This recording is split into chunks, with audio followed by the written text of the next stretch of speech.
Deborah Watson was 72 and 3 days out of hip surgery, but she could not afford to rest. She'd skipped her pain medication. The 20 in the envelope mattered more than her own healing. Make the time serve you, Eric. She gripped the walker and moved toward the mailbox on the corner, each step a demand on her screaming hip. 15 years earlier, Eric Watson stood in a courtroom, 22 years old, wearing a borrowed tie. His mother stopped answering his calls. Cousins, friends, they all vanished. By the time he was sentenced, every last person had walked away, and he knew he'd never see the outside world again. I didn't do it. I didn't do it, and nobody believes me. Only his great-aunt Deborah refused to let him vanish. She opened her Bible, chose a verse, and folded a 20 inside. When the envelope reached the county jail, Eric read the words she'd written. Proverbs 3-5. Make the time serve you. Make the time serve me. That's easy to say from outside. I am serving a life sentence for something I didn't do. But the next month, a letter came. Then another. Deborah never missed the first. Not once. At the pharmacy, Deborah stared at the bottle of pain pills and the $20 bill. She knew she could only afford one. Lord, Eric needs this more than my hip needs relief. Eric slid each envelope under his thin mattress. The stack grew, one per month, small proof that someone still loved him. It's been a whole year. She never even asked if I was guilty.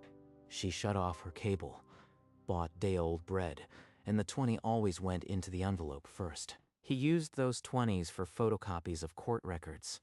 He started reading his own case file, searching for the lie that put him away. I am gonna get a paralegal certificate. Make the time serve me. That choice, alone in a prison cell, was the first crack in a wall 15 years thick. 4 years passed. Every first of the month, the envelope arrived. I passed. I actually passed the paralegal exam. When she opened the envelope, she found a photocopy of the certificate and a note. Dear Auntie, the time is serving me. Thank you, Lord. Keep guiding him. Her hip worsened. The arthritis crept deeper, but the envelope still went out every first. Eric turned his sights higher. A full law degree, if he could get into the new prison partnership program. A law degree. Then I can fight my own case for real. The application sat on his desk for a week before he mailed it, his entire future hinging on an inmate education slot. Deborah mailed her letter that month without knowing he had just taken the biggest risk of his life. Make the time serve me. No, make the time set me free. The call from her specialist left Deborah gripping the phone. Without surgery, she'd lose her mobility completely within the year. How do I pay for surgery and still send Eric's envelope? Lord, I need you to multiply these loaves. Eric was deep into year 3 of his law program. The casebooks dog-eared, his cell wall covered in handwritten flowcharts. If I am going to be a lawyer, I have to start with my own case. There's got to be something they missed. He pulled every page of his trial transcript, witness statements, police reports, an evidence log that ended abruptly. No mention of surveillance footage. The convenience store had cameras. Did nobody request it? Or was it hidden? He wrote to the store, the court, the public defender. Every request met silence.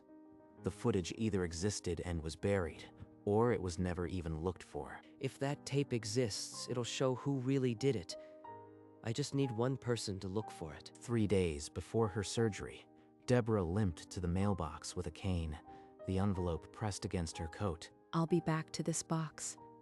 I didn't miss a month in 9 years, and I won't start now. Eric's letters to the court and the store disappeared into a void of silence. Files lost, bankruptcy. Nobody cared. But I care. I'll write to every employee if I have to. Somebody has that tape. Deborah's surgery left her bedridden for weeks. The day after, she reached for her purse. Bring me my Bible and the envelopes. The first is Friday, and I am not late. Propped on pillows, she traced Proverbs with a trembling finger and tucked the 20 inside. This might be the one that keeps him going another month. Lord, let it. Months passed. Then, a crumpled response from a retired store manager. The security tapes weren't destroyed. A copy existed in off-site storage. Pay the retrieval fee. I've got $18 left from this month's envelope. It's enough. The prison mailroom handed over a padded envelope. Inside, a single CD in a paper sleeve labeled with the date of his arrest. 12 years. 12 years waiting for this. What if it's the wrong tape? What if it's blank? That figure is a full head shorter. That can't be me. The jury never saw this. That week, Deborah's cane handle snapped in the closet. She wrapped it with duct tape and tested her weight. In the prison law library, Eric typed through lights out, building a motion that charged every failure of his defense. Brady violation, ineffective counsel, withheld evidence.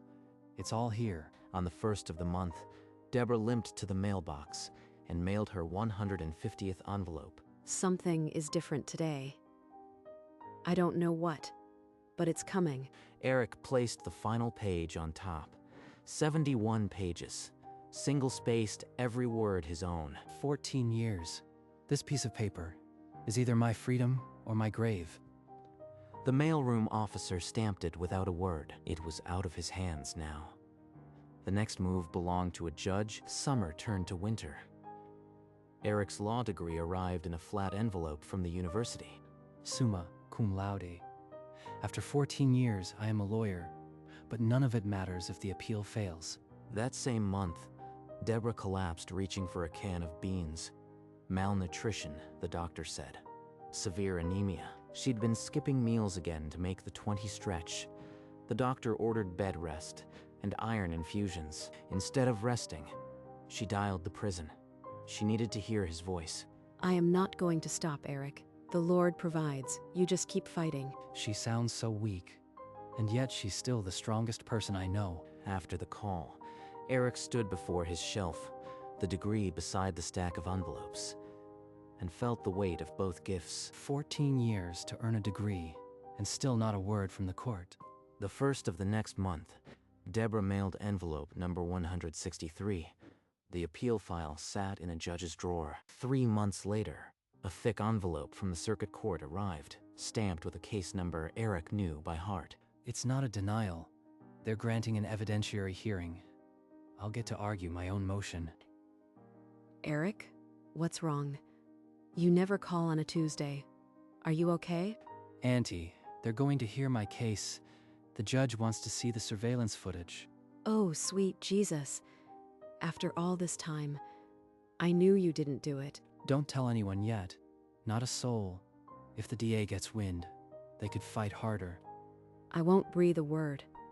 This is between you, me, and the Lord. The hearing was set for the 3rd Thursday of September, 6 weeks away. Eric began writing his oral argument. I'll stand in a courtroom for the first time as a lawyer, arguing for my own freedom. I'll be praying every minute of that hearing. Let the truth finally break through these walls. On the 3rd Thursday of September, Eric Watson walked into a courtroom as an attorney, not a defendant. The suit hung loose, borrowed from the chaplain. He dimmed the lights and played the surveillance footage from 14 years ago. Your Honor, the man on that tape is 5'6". I am 6'1". The original defense never requested this. The judge leaned in, studying the grainy timestamp. The young ADA, who was in high school when Eric was convicted, raised no objection. No counter-argument, nothing. The state has nothing. When the footage ended, the judge closed her notebook. Without ruling from the bench, she took it under advisement. Eric would wait in his cell, not knowing for however long it took. 14 years. What's a few more weeks? That night, he sat on his bunk and stared at the stack of envelopes, the only proof that someone still believed. On the 1st of the month, Deborah sat at her kitchen table, Bible open, and slid the 20 into the envelope, as she had 170 times before. That same day, a thin envelope from the circuit court landed in the prison mailroom. Eric opened it in the law library. The judge had vacated his conviction. The words blurred. Conviction vacated. New trial ordered. Immediate release pending retrial. He told no one but the prison chaplain and swore him to secrecy. He wanted to see her face when he walked out a free man. He would not call her until he was standing outside. Deborah mailed her 172nd envelope, unaware that the next one might not be needed. She still drove by the prison some nights, just to look at the lights, praying for a miracle. The release date was set for the following Thursday. Eric packed his belongings, the degree, the box of envelopes. She'll be there. She always shows up on the 1st. Deborah mailed envelope, number 180. Then sat in the quiet, a heavy knowing settling in her chest. The next morning, she put on her Sunday coat and drove to the prison. Not for a visit, just in case. She parked by the fence, hands on the wheel, watching the gate for 3 hours. No one came out. She did it again the next month, and the next. 6 times she sat in that car, and 6 times the gate stayed closed. Inside, Eric packed his box. The law degree went on top.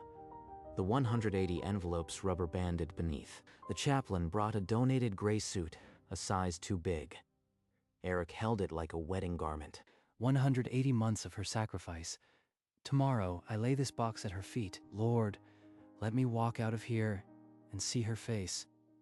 That's all I want. The Thursday of his release, Deborah woke before dawn, unable to shake the pull. She dressed without knowing why. It's the 1st.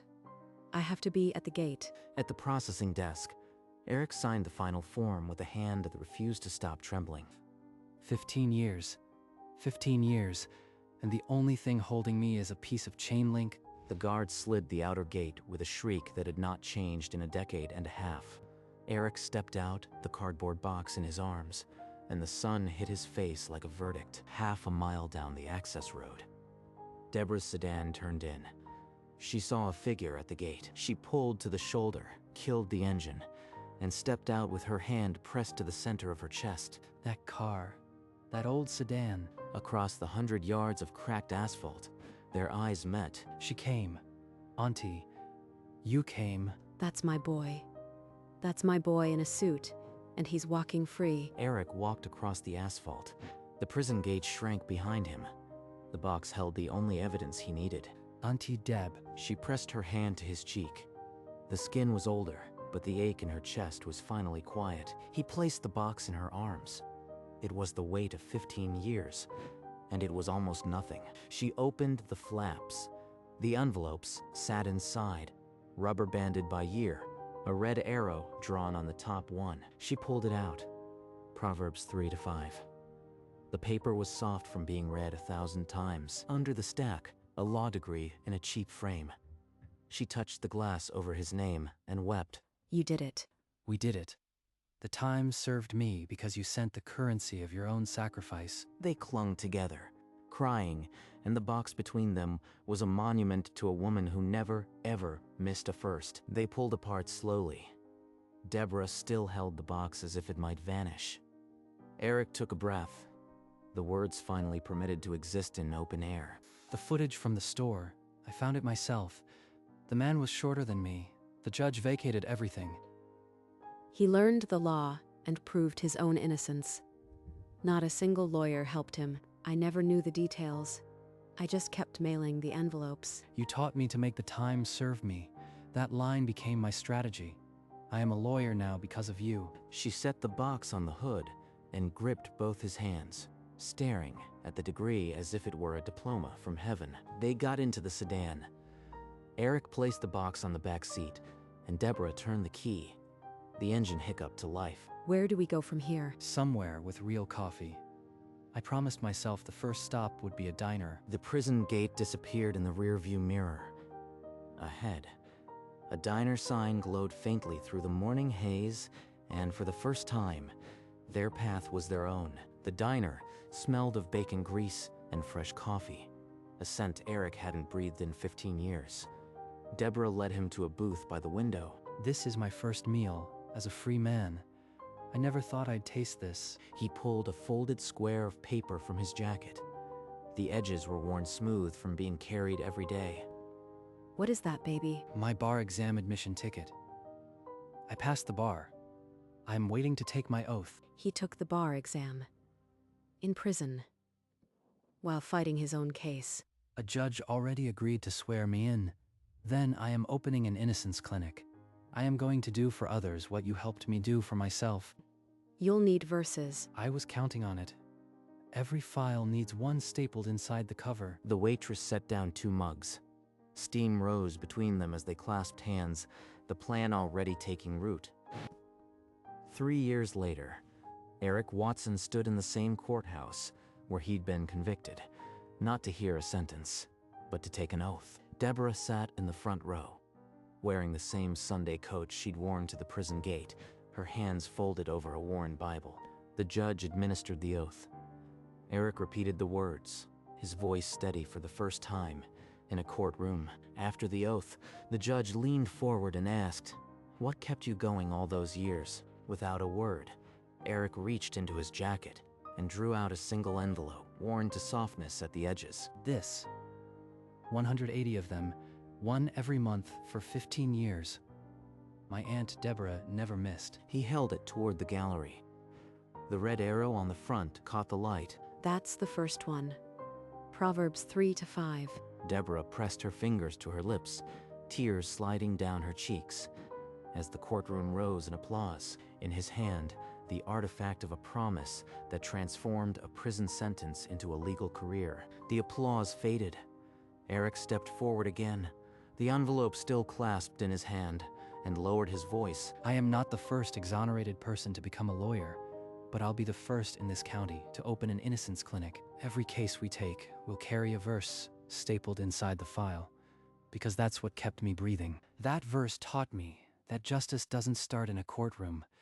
It starts with believing someone. The judge leaned forward and asked, "Who is that woman?"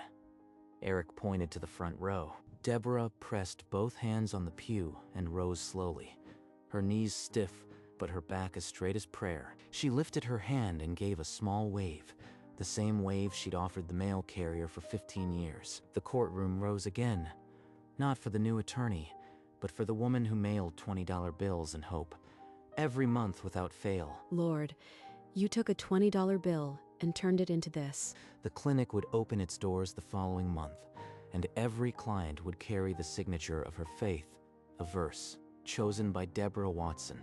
The Innocence Clinic smelled of coffee and old paper. Eric sat at a second-hand desk, a case file open in front of him. The door opened, and Deborah entered, carrying a brown paper bag and a stack of index cards.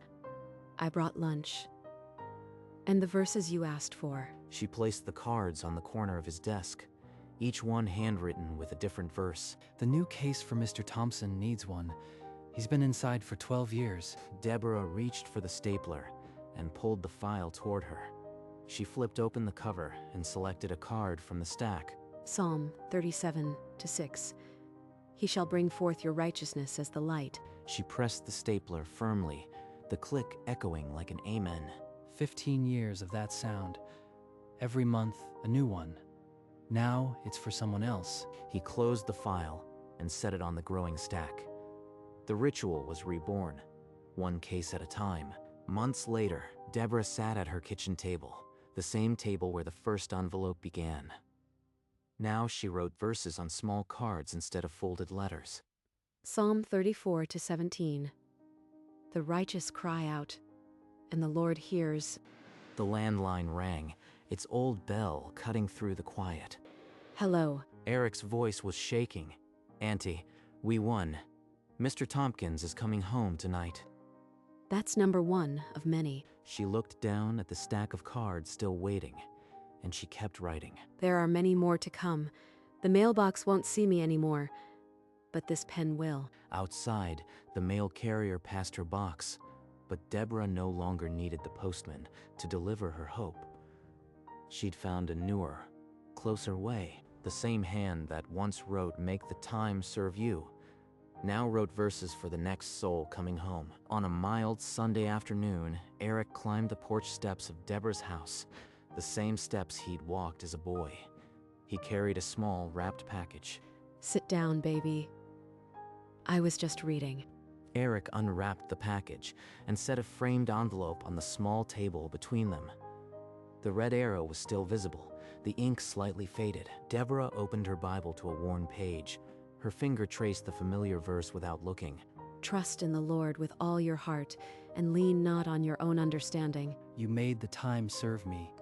No, baby. The Lord used you to serve the time. I just mailed the envelopes. They sat in silence, the creak of the porch swing keeping time. The 180 envelopes were now a monument, but this moment was simply theirs.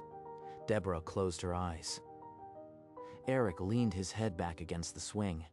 The chapter was complete, but the story would keep writing itself through every client that walked into his clinic. Every month, I sent a piece of my heart. Now his heart is sending them home. 15 years, 180 envelopes, 1 law degree, and a clinic that turns wrongful convictions into walking out free moments. It started with a woman who skipped her medicine to send a 20 every first. No matter what, Eric found the footage, argued his own appeal, and walked out a lawyer with his innocence proven. They planned the clinic over diner coffee, vowing to staple a verse inside every file. At his swearing in, he held up envelope number 1. Deborah wept in the front row. The first exoneration came 6 months later. Tompkins hugged Deborah before his own mother. Now, every morning, she still writes verses on index cards, choosing the right one for each client. The framed envelope rests on the porch table, where they sit together, the past no longer a sentence. But the real monument is smaller. A hand pressing a verse card into a folder, stapling hope shut, because justice is slow, but love never misses a month. On the clinic door, the logo bore a single red arrow, a stamp they never outgrew. Inside, Deborah sat at the desk, the stack of new files waiting. She chose a card, Isaiah 43-19, and stapled it into the cover of the latest case. Justice is slow, but love never misses a month. The file closed softly. The drawer slid shut, and the office hummed with a quiet rhythm of redemption. And on every envelope, on every file, the red arrow pointed forward, never back. On the porch, 2 figures sat in the evening light, the envelopes a story told, the cards a story still being written. 180 envelopes, 1 law degree, and a faith that outlasted every locked door. The doors opened, one after another, and inside every one, a verse, stapled, chosen, sent, make the time serve you.